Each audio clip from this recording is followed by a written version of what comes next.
Oi, turma. Do livro História de um Sonho, Bezerra de Menezes, no capítulo 3, quem viaja por lugares desconhecidos muito tempo pode inquirir do caminho que leva ao ponto de seu destino conhecido, porém o caminho rápida será a viagem, se de novo tiver de fazê-la. Foi o que aconteceu com minha extraordinária ascensão a Vênus. De um jato, fui aos limites da atmosfera da Terra. O planeta, todavia, já se achava bem longe do ponto em que eu o tinha deixado. Já se perdia no horizonte visual para os lados do ocidente e se apresentava como estrela, tal qual a vemos na Terra. No ponto em que me achava, quando fui chamado ao corpo, só encontrei o excelso espírito cujas irradiações luminosas me trouxeram a lembrança da estrela que guiou os magos, sem dúvida, constituída por altíssimos espíritos que receberam do Senhor aquela missão. E pensando no caso, vieram-me essas ideias. Os espíritos, desde que se limpem das máculas da matéria, emitem luz que se irradia mais intensa e mais longe, na proporção de seu progresso. É por isso que vêm bem adiante do ponto em que se acham uns mais que outros. E Deus, cuja irradiação abrange o espaço infinito, está em toda parte, como nos ensinam as Sagradas Escrituras. Aproximei-me do guia com o recolhimento do verdadeiro crente que penetra o templo erguido pelos fiéis, no lugar do sacrifício do homem-deus, o filho de Maria, ungido do Senhor. Aquela aproximação senti-me banhado em fluidos tão suaves e benignos que me produziam coisa semelhante ao fenômeno de transfiguração ao horto. O angélico espírito leu meus pensamentos e com inefável doçura chamou-me e disse: não há muralhas que separem os filhos do Senhor, porque não há quem os separe do Pai. As distâncias que parecem abrir valas entre os bons e os maus são de efêmera duração, porque, embora eles tenham a liberdade de resistir à atração do bem, além indefectível ao progresso, coage-os a reconhecerem o mal que se fazem e a desertarem do campo maldito para livremente se alistarem entre os trabalhadores da seara bendita. É assim que os anjos já foram demônios e os demônios virão a ser anjos. Prosseguiu o guia, porque uns e outros são filhos dos homens, passíveis, portanto, de serem atraídos, dominados, escravizados pela matéria e por todas as paixões carnais. Serão anjos desde que progridam. Desmaterializem-se e empreguem todas as suas forças no auxílio a seus irmãos mais fracos na pura aspiração do bem. Todos, pois, sem exceção, mais cedo ou mais tarde, mais lenta ou mais rapidamente, chegarão a ver Deus. Tu te sentes pequeno à minha vista, mas conscientiza-te de que nós, os espíritos mais adiantados do que tu, não nos sentimos maiores à vista do nosso sacrossanto irmão Jesus, o Redentor, a cujas plantas não temos merecimento para chegar nossos lábios. Ele mesmo, em sua divina humildade, considera-se um nada à vista do Pai Supremo. Anima-te, filho amado, pelo conhecimento destas causas que ainda são ocultas aos homens do teu planeta e pela comparação do que és com o que foste.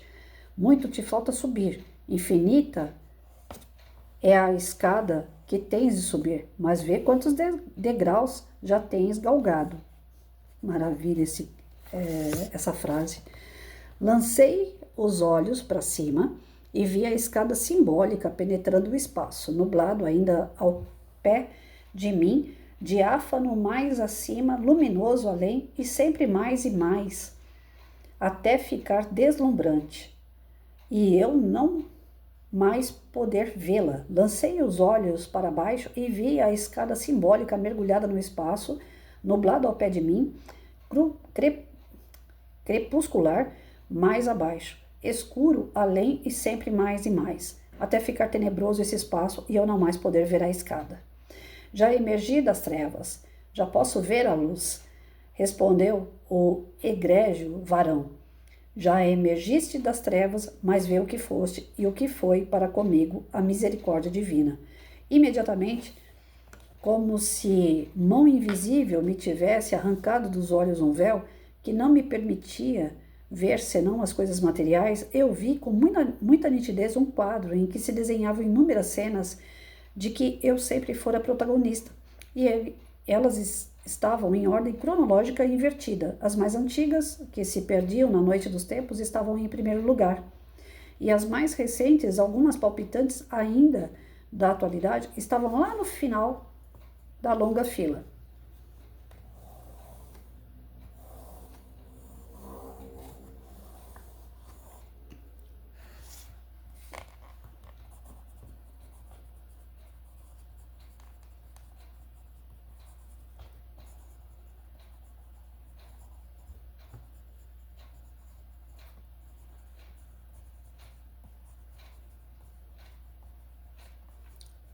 Gente, só estou fazendo uma anotação aqui, que senão depois eu esqueço para fazer o comentário.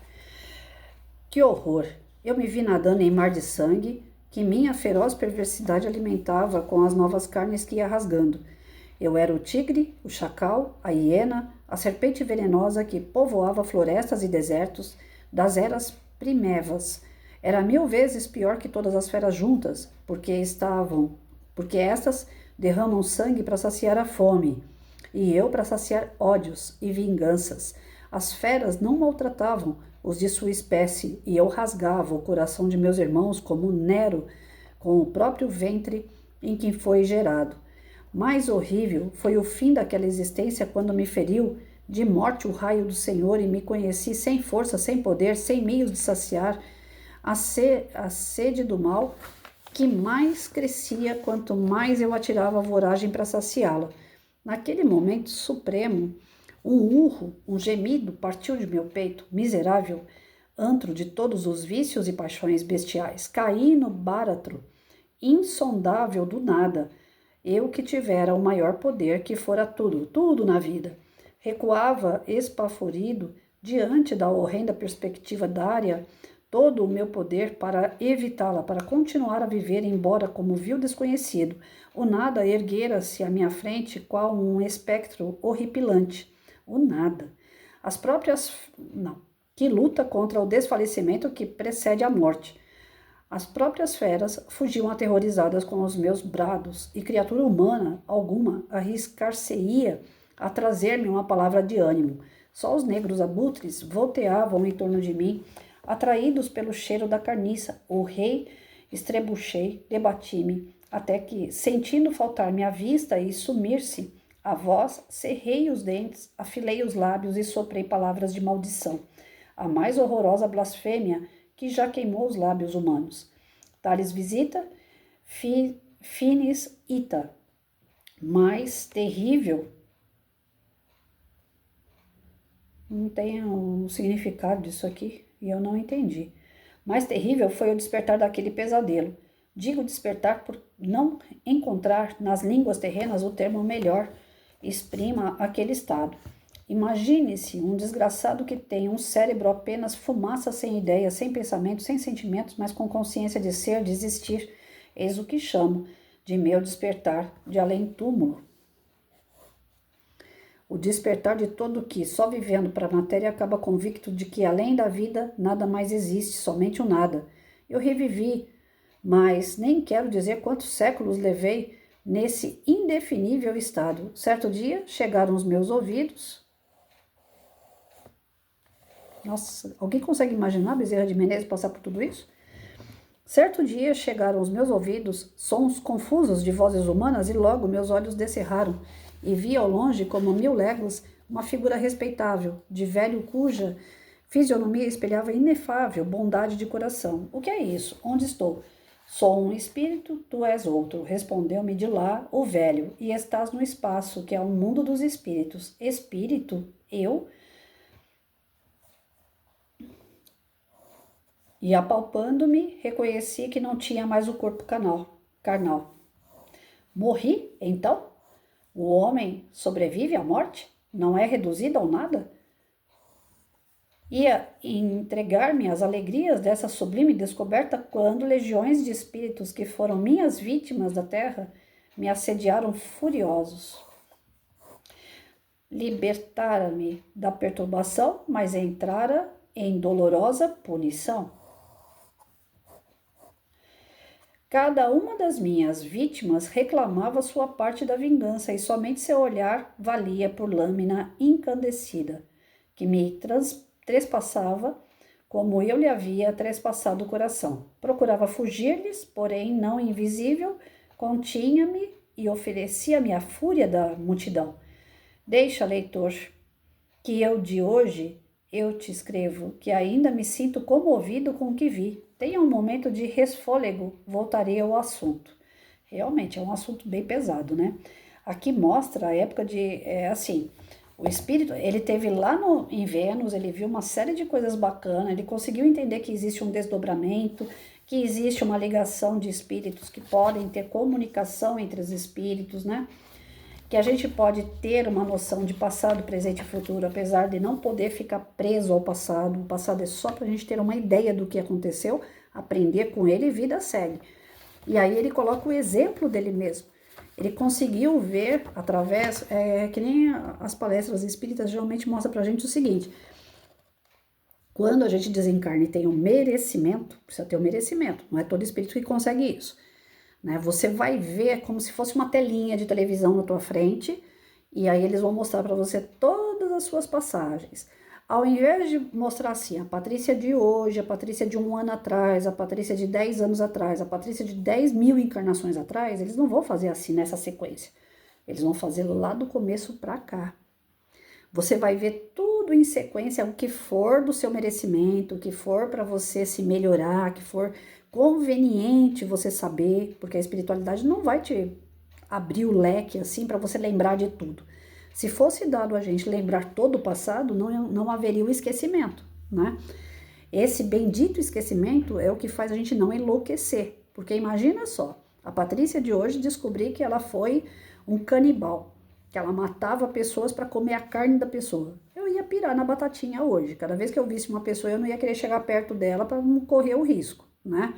Então, assim, nós não nos conhecemos intimamente e isso é uma dádiva de Deus. Agora, aquilo que é dado ao homem conhecer, Deus vai revelando. Essas revelações é gradual, é de acordo com o teu grau de conhecimento, o teu merecimento, aquilo que você suporta saber. Aí, ao Bezerra, como ele tinha desenvolvido bastante, ele conseguiu ir no grau mais elevado através do desdobramento, ter conhecimento através de espíritos superiores, tanto os degraus acima como os degraus abaixo. Chamaram ele e mostraram na tela mental: olha, você já foi selvagem, você já matou pessoas. E antes, os animais, eles matavam, e hoje, até hoje, os animais que são irracionais, eles matam para caçar e comer. É uma lei da sobrevivência. Você não.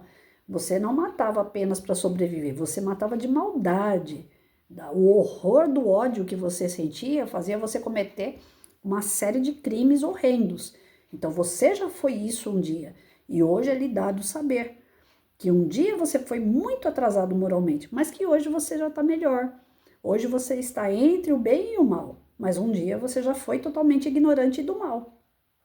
Então, quando a gente vê um ser superior, a gente sempre se coloca abaixo, né? A gente fala, poxa, quem sou eu na fila do pão? Né? Um dia, será que eu vou chegar lá? Jesus disse que a gente é capaz de fazer tudo o que ele fez e muito mais, mas parece que o negócio está tão distante, né? Parece que a gente vai lutar, lutar, lutar e morrer na praia, e não é assim. O espírito pode aflorar de uma hora para outra.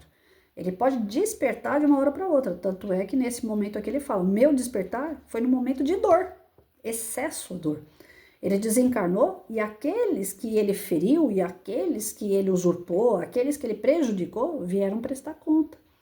Começaram a arrancar dele tudo aquilo que ele tirou dos outros, inclusive paz, inclusive algum tipo de bom sentimento, né, que ele pudesse ter ali, uma centelhinha dentro dele, quase que acendendo. Aqueles caras vieram com tudo. No horror da situação, daquelas cobranças dos seus inimigos, ele começou a pedir socorro. Quando ele pede socorro, ele é socorrido. A equipe espiritual vem a seu favor, mas não fica barato, né? Sempre existe um pagamento. Não é que é toma lá da cá, mas é o fruto daquilo que você plantou. Então, ele está saindo daquela situação, mas eles colocam o Bezerra para passar por várias situações gradualmente, para que hoje ele fosse Bezerra de Menezes, como nós conhecemos. Assim como o Bezerra passou por todas essas transformações pouco a pouco, individualmente, porque ninguém passa isso no grupo, Cada um é um, cada um tem que despertar sozinho, cada um tem que aproveitar as circunstâncias para se desenvolver, para crescer, para evoluir espiritualmente. Ele também passou por isso e está mostrando para nós que é possível, mas que ele veio pelo extremo da dor, na cobrança daqueles que ele prejudicou. Então serve de exemplo para nós, para a gente não ficar esperando acontecer o mesmo, né? Vamos parar de prejudicar pessoas para que essas cobranças não venham quando a gente desencarnar. Já pensou chegar lá do outro lado, colocar na telinha mental para nós assim, olha, você matou, você estuprou, você fez isso, você fez aquilo, tudo isso aqui vai contra as leis de Deus. E agora é que nós vamos planejar a sua outra reencarnação baseada no mal que você causou. Aí tá aí, as pessoas vindo como autista, as pessoas vêm às vezes com uma comorbidade física, às vezes vêm com uma comorbidade psíquica, né? Pessoas que lá atrás prejudicaram, fisicamente elas vêm para limpar tudo aquilo que elas fizeram lá atrás, às vezes no próprio corpo ou na própria mente, limitadas para que não cometam erros novamente, para que não façam péssimas escolhas novamente. Então, tudo que tá aí tem uma explicação. Às vezes a gente olha assim e fala, como é que pode nascer uma criança saudável e uma criança autista? O autismo tem uma explicação, é um espírito totalmente inteligente que tá ali.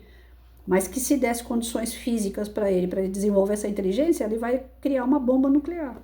Ele vai prejudicar uma série de pessoas, porque ele só tem inteligência, ele não tem moral. Então, nós precisamos entender que nada que acontece na nossa vida é ao acaso. Tudo tem um estudo de Deus em volta, tudo tem a permissão dele em volta. Ele sabe de tudo que acontece e ele sempre vai escolher o nosso melhor. A gente é que ainda está nessa de aprender o que é melhor.